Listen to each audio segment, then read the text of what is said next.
Sabe, é incrível pensar que um livro de estratégia com mais de 2.500 anos pode ser relevante hoje em dia. Mas quando a gente fala de A Arte da Guerra do Sun Tzu, a resposta é tipo um sim gigantesco. Hoje, a gente vai mergulhar fundo nos segredos de uma das obras mais influentes de todos os tempos. Uma que ensina a vencer muito, mas muito antes da batalha sequer começar. E essa frase aqui, ela é a chave para entender tudo. Para Sun Tzu, a parada não era sobre batalhas épicas, sabe? Vitórias sangrentas. Não! A verdadeira genialidade, o mérito supremo, é atingir o objetivo antes mesmo de ter um conflito. É uma ideia, nossa, super poderosa, né? Vira completamente de ponta cabeça o nosso conceito de competição.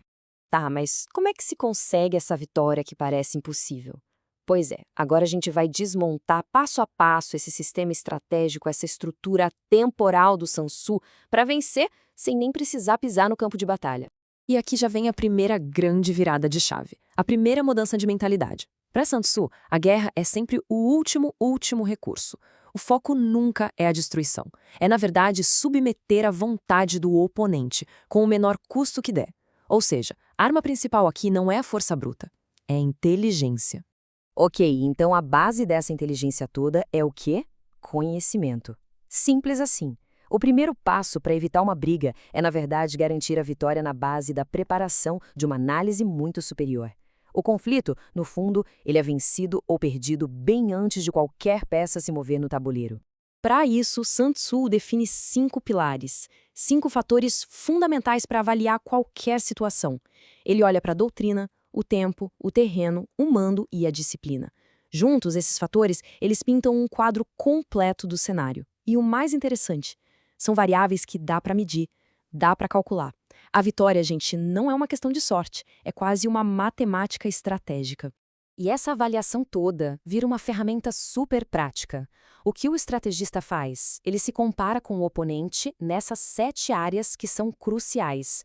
E segundo Sun Tzu, quem tiver mais pontos a favor nessa lista já pode praticamente prever o resultado.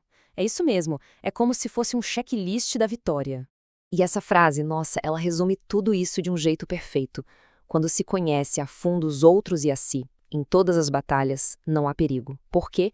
Porque o conhecimento total de si, do oponente, do cenário, acaba com a incerteza. Não existe medo onde não existe surpresa. No fim das contas, preparação é tudo. Beleza, já temos todo o conhecimento. E agora? Bom, o próximo passo é usar tudo isso para manipular a percepção do inimigo. É exatamente aqui que a gente entra na famosa arte do engano. O princípio aqui é bem direto ao ponto, sem rodeios. A arte da guerra é puro engano. O objetivo final é fazer o inimigo enxergar exatamente o que a gente quer que ele veja, e não o que de fato está acontecendo. E o Sun Tzu dá vários exemplos práticos de como criar essa realidade paralela, essa ilusão.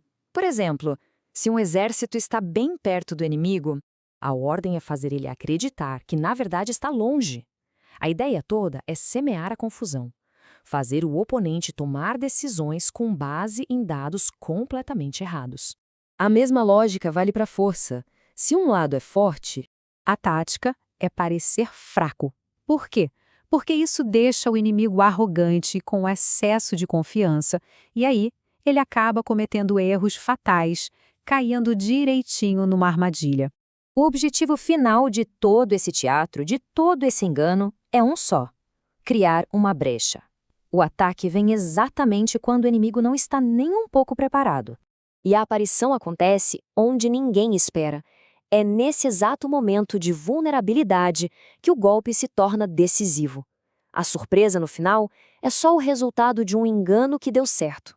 Certo. O inimigo está confuso, a brecha foi criada, agora entra o último elemento no jogo, a execução.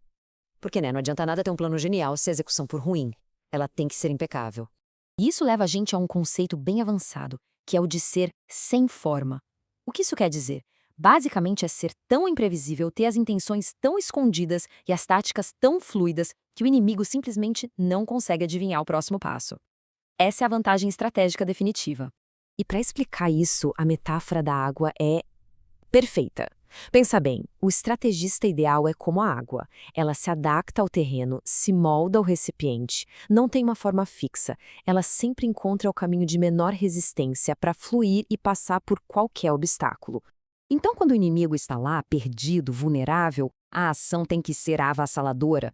Com a preparação feita e o engano funcionando, a vitória vem de um golpe só. Rápido, decisivo e simplesmente impossível de parar. Juntando todas essas peças, fica fácil entender por que a arte da guerra vai muito além do tempo e do campo de batalha. No fundo, é um verdadeiro manual sobre a psicologia da competição. E o mais legal de tudo isso é que esses princípios valem para tudo de verdade. A gente pode aplicar nos negócios, numa negociação, nos esportes, até nos nossos desafios pessoais. A grande sacada é usar a mente para criar as condições ideais para o sucesso. Então, para a gente fechar, vamos recapitular. A filosofia de Sun Tzu se apoia em 3 grandes pilares. Primeiro, conhecimento total. Segundo, o engano para moldar a percepção do outro. E terceiro, adaptação, para agir com a fluidez e a rapidez da água. E tudo isso leva a gente a uma pergunta final para pensar mesmo. Na nossa vida, qual é a batalha que pode ser vencida antes mesmo de começar? A sabedoria de Sun Tzu continua tão viva porque nos lembra de uma verdade fundamental. A maior de todas as vitórias é aquela que nem precisa de luta.